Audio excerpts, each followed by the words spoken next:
How's it going, everybody? Welcome into a brand new edition of Film Room alongside Super Bowl champion Isaiah Stanback. I'm Kyle Youmans. Is now the Washington football team is the next team up for the Dallas Cowboys. They got back on the winning track against the New Orleans Saints. This is a Washington team, though, that comes into this week, won 4 of their last 4 games. They're on a 4-game win streak, and they have a chance to continue that. They're going to try and do that with the ground game. They use a plethora of backs out of the backfield. They've got a stable of guys that can make the Cowboys pay, and one of which has made the Cowboys pay over the last couple of years. Yeah, last year Antonio Gibson had our number. I think in the first game he had over 100 yards rushing, and then guess what? The second game he had over 100 yards rushing. Oh, yeah. Yeah, they kind of took it to us last year. But it's a new year, and it's a new team, so we're not going to put that on us. But we do have to be ready, and we do have to respect what they have done. Over the last 6 games, Kyle, these guys have averaged 142 yards on the ground. Wow. This is something that we have to acknowledge, we have to identify, and we have to figure out how to resolve this issue that is going to be presented to us,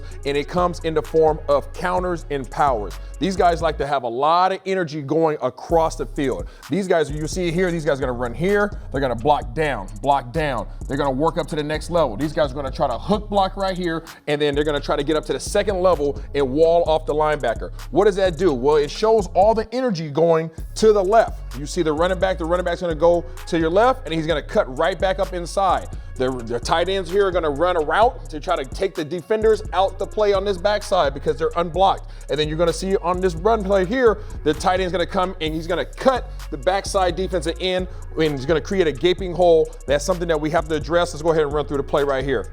So you guys are going to see the snap of the ball, pause it right there. You guys see the flow of the offense. All the linemen are going to the left, to the left, to the left. Everybody's here. Now, as these linebackers are keeping their eyes in the backfield, these guys have their eyes locked and loaded on this running back who was taking what route? He's taking a route to the left. But they want you to free flow. They want you to roll over the top so that he can hit you on the backside, puts his foot in the ground, cuts back up inside. That tackle is now blocking at the linebacker position. You saw the tight end just take the legs out of the defensive end right here. And now what you have is a big hole going right up the backside. And it's something that we have to be aware of. Our second level defenders have to come downhill. They have to come downhill with bad intentions because there's going to be a lot of opportunities for them to have big plays if we're not physical at the point of contact. That zone blocking scheme is something the Cowboys have struggled with throughout the course of the season. I mean, go back to the Denver Broncos game. Denver ran all over the Cowboys with a very similar look. Counters, eyewash out in front to distract the defense. Here the Raiders got distracted and it worked perfectly. Now, on the defensive side for Washington, this is a front 7 that even without guys like Chase Young and now Montez Sweat, they're still going to get after the quarterback. So the Cowboys got to basically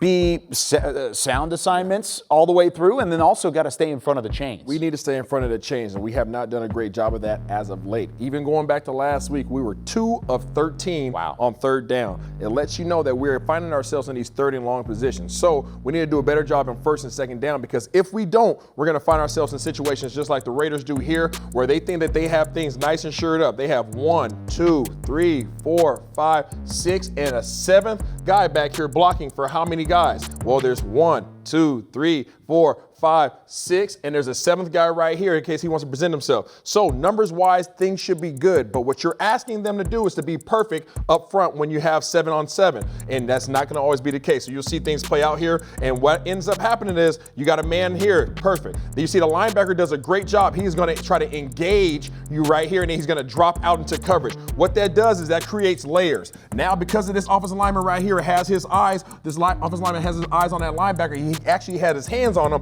Now there's actually a degree of separation between this man and the guard that's next to him, and that creates gaps. When that creates gaps, look what's happening here on the stunt. The stunt block is coming, the stunt route is coming right here. It's coming right around the outside.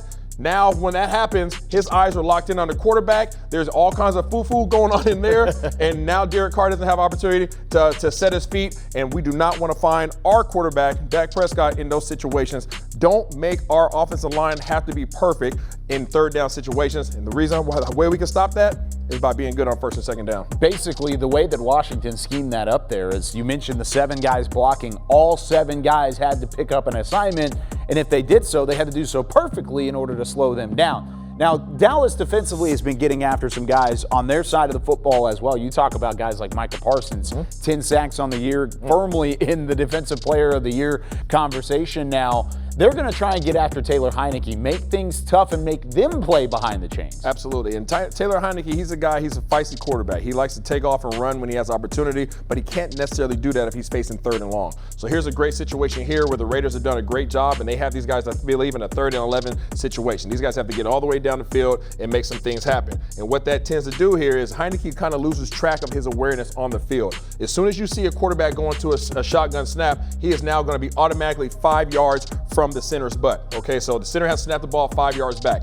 Now, all of a sudden, when 3rd and long, he has to get past the chains, so he has to go what? Go back even further in his drop step. So you're going to see the quarterback retreat even more in his drop, which puts him at an angle, at a target point of about 9 to 10 yards. Now, as a defensive end, if you know that you have a target point of 9 to 10 yards, you can sit outside and now set your eyes on this mark back here, allowing you to be able to get on the outside edge of these offensive tackles. Offensive tackles cannot block at 9 to 10 yards deep. You guys see a perfect example right here as these guys are able to get around the edge and really force this guy up into the pocket, Heinicke up into the pocket. He gets a little unsure in terms of his footwork. He steps up. They do a good job of squeezing, getting their hands on him, but because he's so feisty, he is an athlete. He finds his way out of this tackle, and now he's out on the edge. We have to do a great job of not only getting to him, but wrapping him up, because when he gets out here, he can buy time with his feet and try to get an opportunity to try to throw the ball downfield. There's a drop right there with Logan Thomas.